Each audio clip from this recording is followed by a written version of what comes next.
عورت کے اعضائے تناسل کے دو حصے ہوتے ہیں۔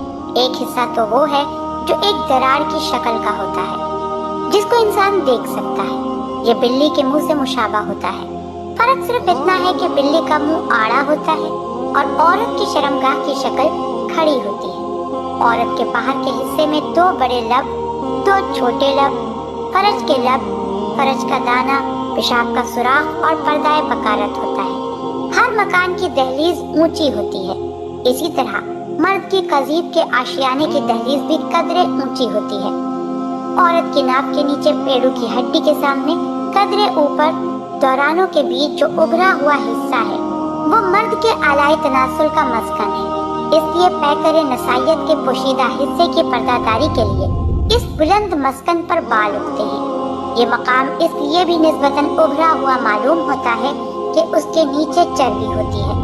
بلوغت کے ساتھ ہی نہ صرف مرد بلکہ عورت کے اعضائے تناسل کے اوپری حصے پر بھی ریشم جیسے ملائم بال اگتے ہیں جو زعفران سے بہت مشابہ ہوتے ہیں۔ مرد کے اعضاء تناسل کی پناہ گاہ یعنی فرج کے دو بڑے لب ہوتے ہیں جنہیں قدرت نے اندر کے نازک اعضاء کی حفاظت کے لیے بنایا ہے۔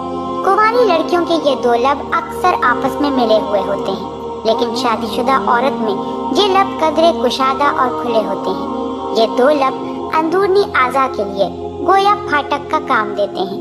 جس طرح پنکھڑیوں کے اندر کلی کی خوشبو رہتی ہے، اسی طرح ان دونوں بڑے لبوں کے درمیان گوہر عصمت پوشیدہ رہتا ہے۔ بڑے لبوں کی جلد اور رنگ عام جسم کی جلد اور رنگ جیسا ہی ہوتا ہے۔ بڑے لبوں کے اندر دو ارغوانی رنگ کے چھوٹے چھوٹے لب ہوتے ہیں۔ مباشرت کے وقت ان دونوں لبوں میں سختی پیدا ہو جاتی ہے۔ یہ گلکوں کے کنارے بہت نازک اور حساس ہوتے ہیں۔ یہ ریشم جیسی جھلی سے بنے ہوتے ہیں اور ان کا رنگ گلابی ہوتا ہے۔ بڑے لبوں کو ہٹا کر دیکھا جائے تو یہ چھوٹے لب دکھائی دیتے ہیں۔ بچہ پیدا ہونے کے بعد یہ دونوں لب کافی کھجلاتے ہیں۔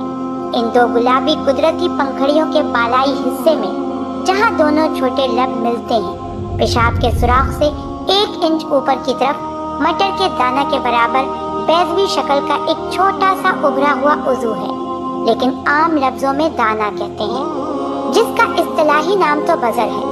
عورت کے تمام جنسی اعضاء میں اس کی ایک خاص اہمیت ہے کیونکہ یہ عورتوں کو جنس کا احساس دلاتا ہے۔ حقیقت تو یہ ہے کہ دانہ عورت کی شہوت کا خزانہ ہے۔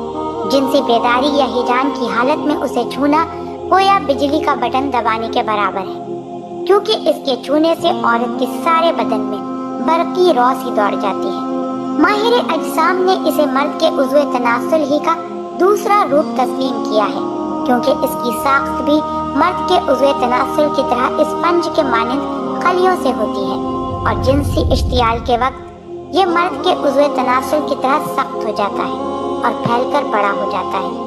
جس وقت عورت کی دبی ہوئی تمنائیں باہر نکلنے کے لیے بےتاب ہوتی ہیں تو اس دانہ میں سختی آ جاتی ہے، لیکن یہ چھوٹا عضو مرد کے ذکر کی طرح اپنے جوش کا اظہار نہیں کر سکتا۔ بطن مادری میں رحم کے اندر جب بچہ بننے لگتا ہے تو اسی دوران میں اعضائے تولیدگی کی جگہ ایک بہت چھوٹا سا ابھار سا ہوتا ہے جو لڑکی اور لڑکے دونوں میں یکساں اور برابر ہوتا ہے۔ اسی وجہ سے ایک عرصے تک رحم میں بچے کی جنس کا اندازہ نہیں ہو سکتا۔ بعد میں یہی ابھار اگر لڑکا ہو تو ذکر بن جاتا ہے اور لڑکی ہو تو ذرا سا بڑھ کر دانہ بن جاتا ہے۔ بعض عورتوں کا دانہ بڑا بھی ہوتا ہے اور اشتعال کی حالت میں بڑھ کر 1 سے 1.5 انچ تک ہو جاتا ہے۔ تمام عورتوں میں اس کا طول یکساں نہیں ہوتا۔ بعض عورتوں کا یہ دانہ اتنا بڑا ہو جاتا ہے کہ وہ بڑے لبوں سے باہر نکلا رہتا ہے۔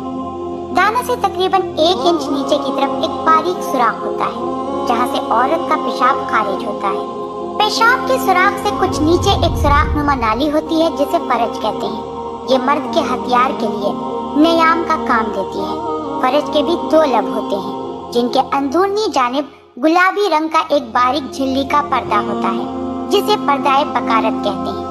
یہ پردہ گویا خزانہ حسن کا چوکیدار ہے کیونکہ وہ کسی چیز کو فرج کے اندر داخل ہونے سے روکتا ہے۔ اس پردے کے درمیان ایک بالکل باریک سا سوراخ ہوتا ہے جس کے ذریعے ماہواری کا خون باہر نکل سکتا ہے۔ اس پردے کی موجودگی اس بات کا ثبوت ہے کہ اس کے ساتھ مباشرت نہیں کی گئی، لیکن یہ پردہ اس قدر نازک ہوتا ہے کہ اکثر کھیل